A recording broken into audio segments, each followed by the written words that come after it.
അടിമാലിയിൽ പ്രവർത്തിക്കുന്ന saint Joseph institute of medical education എന്ന സ്ഥാപനത്തിലേക്ക് അഡ്മിഷൻ ആരംഭിച്ചിരിക്കുന്നു. മറയൂർ കാന്തല്ലൂർ റോഡ് മാശിവയലിൽ വളവിൽ നിയന്ത്രണം തെറ്റിയ കാർ അപകടത്തിൽപ്പെട്ടു. കാർ മരക്കുറ്റിയിൽ തട്ടി നിന്നതിനാൽ താഴ്ഭാഗത്തെ വീടും ഡ്രൈവറും അത്ഭുതകരമായി രക്ഷപ്പെട്ടു.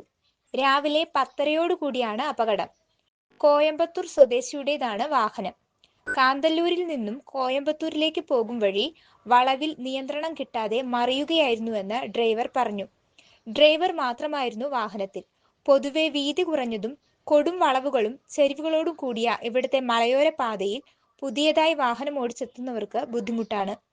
ഇവിടെയാണ് ചില വിനോദസഞ്ചാരികൾ മദ്യപിച്ചും അശ്രദ്ധമായും വാഹനം ഓടിക്കുന്നത്.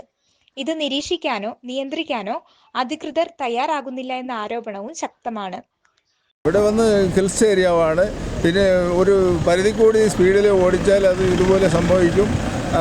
അതുപോലെ മദ്യപിച്ചിട്ടാണ് ഇത് ഇങ്ങനെ സംഭവിച്ചത്. മദ്യപിച്ച് ഇതിൽ വേറെ ഒരു വണ്ടി ഈ വഴിക്ക് വന്നില്ല.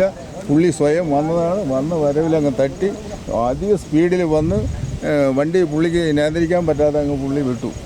ഇത് ആ ഒരു കുറ്റിയില്ലെങ്കിൽ പുള്ളി വണ്ടി അങ്ങ് 4 മരിയല്ല 5 മരി മറിഞ്ഞ് അങ്ങ് ആ വീടിൻ്റെ പുറത്ത് കിടന്നേനെ. ഇതൊക്കെ എന്തൊരു ഇതാണ്, എനിക്കൊരു പിടിയില്ല.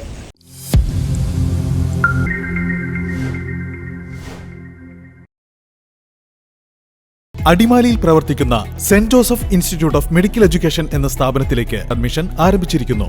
Courses BMLT, BSc dialysis technology, BWOC in MLT, BWOC in dialysis technology, BWOC in radio imaging technology, BWOC in anaesthesia technology, BWOC in hospital administration, BWOC in hospital sterilisation, BWOC in pharmaceutical chemistry, DMLT, diploma in dialysis technology, diploma in hospital administration, CSSD technology, DWOC in MLT, DWOC in dialysis technology, DWOC in hospital administration, DWOC in pharmaceutical chemistry, GNM എന്നീ കോഴ്സുകളിലേക്കുള്ള admission ആരംഭിച്ചിരിക്കുന്നു. +2 പാസ്സാകാത്ത കുട്ടികൾക്ക് +2 തതുല്യമായ medical കോഴ്സുകൾ. Website www.stjosephInstituteofeducation.com. Email stjosephInstitute.org@gmail.com.